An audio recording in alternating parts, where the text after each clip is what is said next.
So, as you know, my name is Mayara, and I am early stage researcher in University of Innsbruck. I'm doing my PhD there, and I am going to talk to you about the project I'm participating with, the SAFERUP project. So, we are all here in the European Research Night, and this event assembles researchers and scientists from all over the world. But what exactly these scientists have in common? We all here trying to solve things, to solve problems we have in our daily lives. We could say even that we are trying to make the whole world a better world, or even having a perfect world. But what exactly would be a perfect world for you or for me? Could say that a perfect world could have, I don't know, candy trees, or maybe in a perfect world we could have chocolate rivers. And if we have a chocolate rivers, I would be this kid. I would be there for sure. But before having a perfect world, we must have a word in the first place. So we must have clean air and clean water and clean air as well. So we need sustainability. We need to do things in a sustainable way. But what exactly would be sustainability? I could say that sustainability has three main pillars. To be sustainable, we must consider the environment, we must consider the social part, and we must consider the economy. So we must to make choices in cost-effective choices with the minimum impact to the environment and to society. And for this, a lot of different projects are being developed around the world, and one of these projects is the SAFERUP project.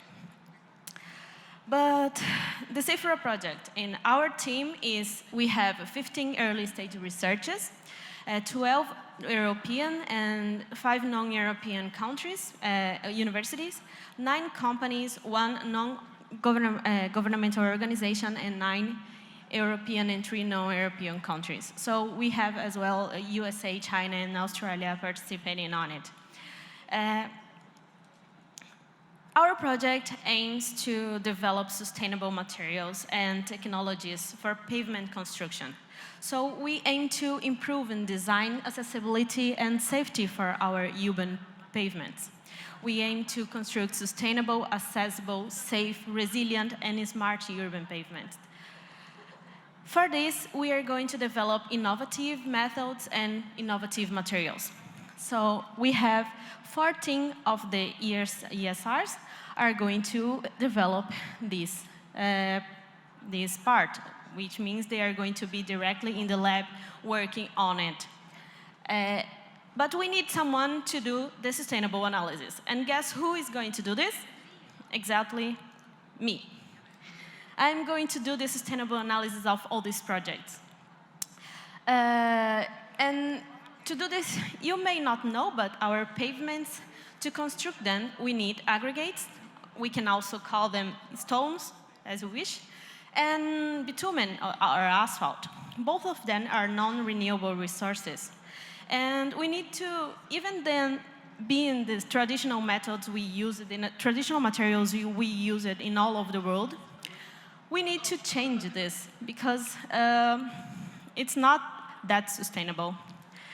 So in our project, we have some, the ESR number 1 is going to work with high friction and acoustic surface pavements.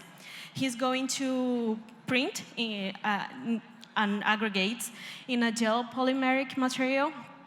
And these artificial aggregates are going to enhance the microstructure of the pavement.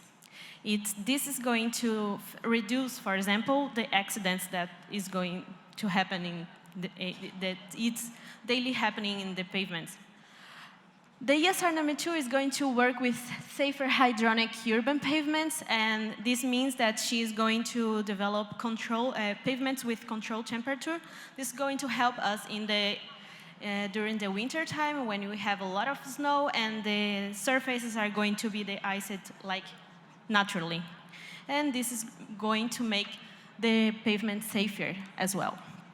We also have some projects that work with cool pavements and other materials in order to reduce the temperatures of the cities and mitigate also the noises we have. And the ESR number 7 is going to work with 100% recycled asphalt for urban surfaces. You may not know, but the pavements, we have different layers, and all these layers, they have lifetimes. So, for example, the first layer, we must change it in each 20 years, and we have to take this material out and put on another one on it. But in the past, we used to take all these materials out, and we use a new one, and now we are going to reduce 100% of this material. We have a lot of different another projects, of course, with different innovative methods and materials being developed. I could just present a few of those. But in the end of the project, we aim to solve some of these questions and just discover which material is going to be the more sustainable one and which solutions we propose for society. Just to finish my presentation, I would like to ask you to follow us in the Instagram, in the social media. We are there, and you can just keep looking for our job and so on. And thank you so much.